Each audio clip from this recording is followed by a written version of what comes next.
Europe Soir, le 18-20, Julien Bugier. Et ce soir, notre invité à 18h17, il est chef des urgences de l'hôpital Georges Pompidou à Paris et maire Les Républicains de la Garenne-Colombes. Bonsoir, professeur Philippe Juvin. Bonsoir. Merci d'être avec nous dans Europe Soir. Alors d'abord, évidemment, je voudrais entendre votre réaction à l'annonce de l'Agence européenne des médicaments qui vient donc de donner son feu vert pour reprendre la vaccination avec l'AstraZeneca. Ce délai de 48 heures, il était selon vous nécessaire pour rassurer les Français ou vous dites au contraire c'était une bêtise et on a perdu 2 jours de vaccination? Alors c'est sûr qu'on a perdu 2 jours de vaccination. Il est de toute façon toujours nécessaire d'analyser les dossiers. Moi, ce que je regrette un peu, c'est qu'il n'y ait pas eu d'explication et que probablement, in fine, on a augmenté la méfiance des Français vis-à-vis de ce vaccin. Méfiance qui n'est pas justifiée, je le répète. C'est un vaccin qui, comme tous les médicaments, a des effets secondaires. Mais ce qu'il faut regarder, c'est évidemment les effets secondaires, qui sont bien désormais identifiés, mais les comparer aux effets qu'on obtiendrait si on ne vaccinait pas la population. Ce qui est un peu délétère dans cette affaire, c'est qu'on a pris 48 heures pour envoyer le signal aux opinions publiques qu'on allait vérifier la dangerosité ou pas et les effets secondaires ou pas de ce médicament. Si on a un bon sens paysan, on se dit 48 heures, ça suffit ? En fait, ce qui se passe, c'est quand vous mettez sur le marché un médicament, un vaccin ou autre chose, vous vérifiez en permanence les effets secondaires. C'est-à-dire que si vous prenez un comprimé de Doliprane et puis que vous faites, je sais pas moi, une allergie très grave, votre médecin va signaler l'allergie très grave et puis ça va être analysé dans une base de données. On fait exactement la même chose avec les vaccins. Et c'est vrai que ça a été présenté de telle manière que, encore une fois, je pense que ça ne va pas renforcer la confiance des Français, enfin des Européens, envers ce vaccin. En somme, c'était une décision politique. On a fait les boutons, on a suivi notre voisin allemand. Bien sûr. D'ailleurs, les Belges n'ont pas fait la même chose. Oui. Les Belges ont continué à étudier, comme nous l'avons fait, via l'agence européenne, mais n'ont pas arrêté la vaccination. Donc, je crois qu'en fait, les autorités françaises se sont retrouvées coincées, n'ont pas voulu prendre de risques politiques, c'est ça le sujet. Voilà. Quelques dizaines de cas, on le rappelle, d'effets secondaires sur 5 millions de vaccinés, quand même, c'est important de le dire, parce que les proportions sont infiniment petites. Mais vous le disiez, c'est vrai qu'il y a une défiance vis-à-vis de ce vaccin. Seulement 20% des Français lui font désormais confiance, selon un sondage qui est sorti pour Elab. Votre parole, professeur, est importante ce soir. Que dites-vous à tous les gens qui nous écoutent ? Il faut faire confiance à l'AstraZeneca et se faire vacciner à partir de demain ? Sur 20 millions de gens qui ont reçu l'AstraZeneca au Royaume-Uni et en Europe, 20 millions, il y a eu 25 cas de thrombose. Voilà. Des thromboses, dont certaines, c'est vrai, ont été des thromboses très graves. Mais ce qu'il faut se poser la question, c'est si on n'avait pas vacciné ces 20 millions de personnes, on aurait eu combien de morts ? Donc la balance bénéfice-risque est très en faveur de l'AstraZeneca. Il faut donc se faire vacciner. Il y a beaucoup plus de risques à ne pas se faire vacciner qu'à se faire vacciner. Vos soignants, vous arrivez à les inciter à se faire vacciner à l'AstraZeneca ? Alors peu à peu, les soignants se font vacciner. On doit être environ, 35 ou 40% à être vaccinés dans le service. C'est pas encore suffisant, mais voyez-vous, il y a une chose que je regrette vis-à-vis des soignants et vis-à-vis des Français. Est-ce qu'on a eu une campagne officielle d'explication des bienfaits de la vaccination. Non, on a eu un clip la semaine dernière plutôt sympathique où on voit une grand-mère qui embrasse ses petits-enfants. Qui continue d'ailleurs à être diffusé. Oui, mais ça, c'est de l'émotion. Les gens qui ne se font pas vacciner, ils ne se font pas vacciner parce qu'ils ont peur. Eh bien, il faut leur donner des chiffres pour les rassurer. Mais pour l'instant, c'est plutôt les doses qui manquent et pas les populations qui souhaitent se faire vacciner.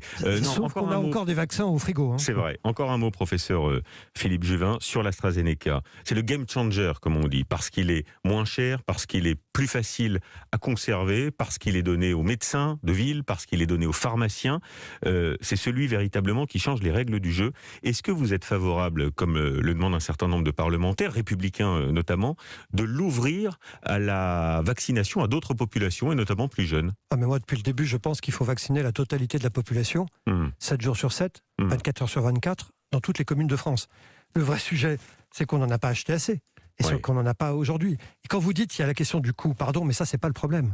Les Israéliens n'ont pas mégoté sur le coût, ils n'ont même pas négocié les prix. Le surcoût que les Israéliens ont payé de leur vaccin par rapport à nous équivaut à 2 jours de confinement.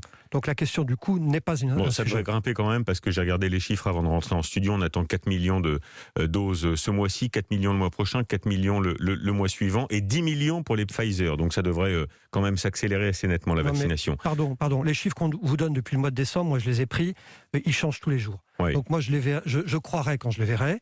Et deuxièmement, c'est une chose d'avoir des vaccins, c'est une autre de les injecter. Il y a aussi une question logistique.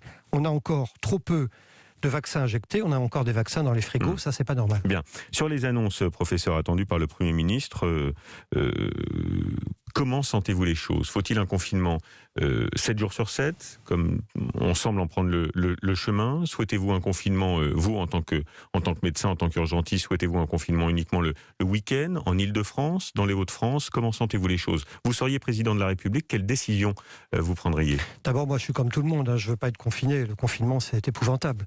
Maintenant, quelle est la situation? À partir du moment où on n'a pas vacciné massivement la population, qu'on laisse le virus courir, à partir du moment où on n'a ouvert aucun lit de réanimation en un an, vous vous rendez compte? Oui. Vous avez vu l'info du Canard enchaîné, ils auraient même baissé le nombre de lits de réanimation. Je suis un peu surpris, mais ça vous montre bien quand même que cette histoire est folle. Ça fait un an que je demande, ainsi que d'autres, l'ouverture de lits de réanimation. On me dit c'est compliqué, mais c'est vrai, tout est compliqué. Et si on n'aime pas les choses compliquées, on fait un autre métier.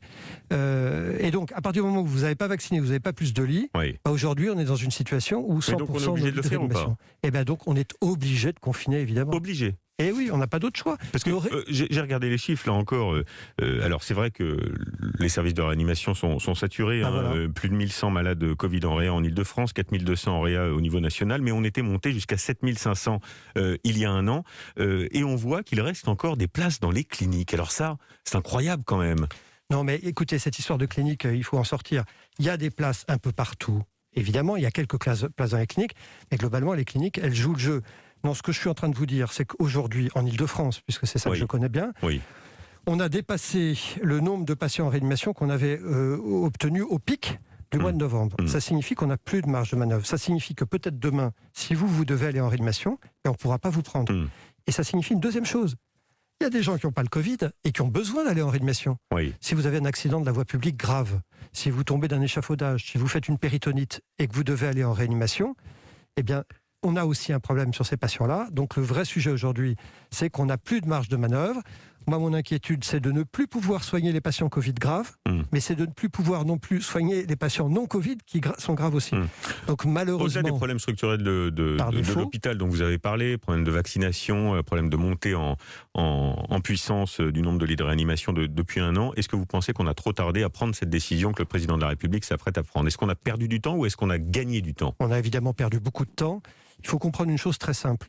Plus vous confinez tôt, quand c'est nécessaire, plus le confinement que vous allez faire peut être court et moins intense. Plus vous confinez tard, plus vous vous exposez évidemment le couteau sous la gorge à devoir faire des choses très dures et très longtemps. Mais rendez-vous compte, et je crains, professeur Juvin, rendez-vous compte. On a été confiné il y a exactement un an pour la première fois. Un an est passé et on est revenu à la case départ. C'est quand même assez dramatique. Non mais je vous rappelle l'efficacité entre le 17 mars où on confine et le 11 mai où on déconfine. On y est arrivé, il a fallu 2 mois.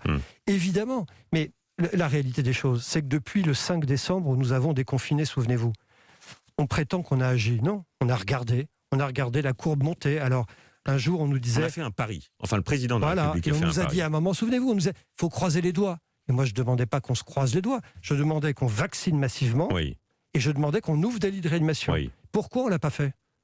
Pourquoi on ne l'a pas fait? Alors, il y a des voix dissonantes tout de même. Je pense au médecin urgentiste Christophe Prudhomme qui dit ce matin dans les colonnes du Figaro que la situation n'est pas si catastrophique et ne justifie pas, selon lui, de nouveaux confinements. Alors, il prend un exemple et c'est vrai que ça questionne.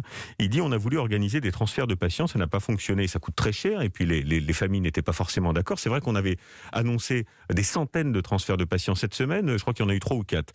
Lui, il dit pourquoi ne pas, à l'inverse, faire venir du matériel là où on en a besoin en Ile-de-France et des réanimateurs dans les zones sous tension. C'est possible ça? D'abord, il ne faut rien s'interdire et Christophe Prudhomme a raison de mettre sur la table des propositions. Non, mais d'abord, quand vous dites on avait dit qu'on transférait massivement, c'est qui on? C'est le porte-parole. C'est le gouvernement. Non, c'est le porte-parole du gouvernement, M. Attal, qui parle beaucoup et qui avait dit on va transférer 100 personnes durant la semaine. Moi, je vais vous dire, on a étudié la semaine dernière, nous les médecins... Je crois que Jérôme Salomon l'avait dit aussi. On a étudié la semaine dernière combien de patients de réanimation en Ile-de-France peuvent être transférés médicalement. Parce que le transfert, c'est pas qu'il coûte cher, c'est qu'il est complexe parfois médicalement. On n'avait que 11% des patients qui étaient médicalement transportables. Et là-dessus, quand vous demandiez en plus aux familles, il faut quand même demander aux familles si elles sont d'accord, il n'y avait plus qu'une famille qui était d'accord. Donc, on a un sujet majeur. Le transport des patients en dehors de l'Île-de-France pour nous soulager, c'est une bonne chose, mais ce n'est pas à la hauteur. Ça va nous faire gagner quelques petits pourcentages. On gagne quelques jours. Ils tiennent le coup, vos équipes? Tout le monde est crevé. Ça fait un an qu'on nous dit qu'il va y avoir des moyens supplémentaires, qu'on va s'en sortir, et en fait, ça fait 1 an qu'on perd du temps. Il y a de la colère. Il y a de l'épuisement, on vous entend, mais il y a de la colère aussi. Nous sommes des professionnels, donc de toute façon, on va faire le boulot. Oui. Ne vous inquiétez pas, que les Français ne soient pas inquiets, le système hospitalier, on va continuer. Mais, enfin mon Dieu, pourquoi 1 an plus tard, on est au même niveau qu'il y a 1 an? C'est incompréhensible. Oui. La question, c'est qu'on a peut-être en face des gens qui ne font pas le travail. Bien. Merci, professeur Juvin, d'avoir répondu à nos questions ce soir dans Europe Soir. Merci à vous.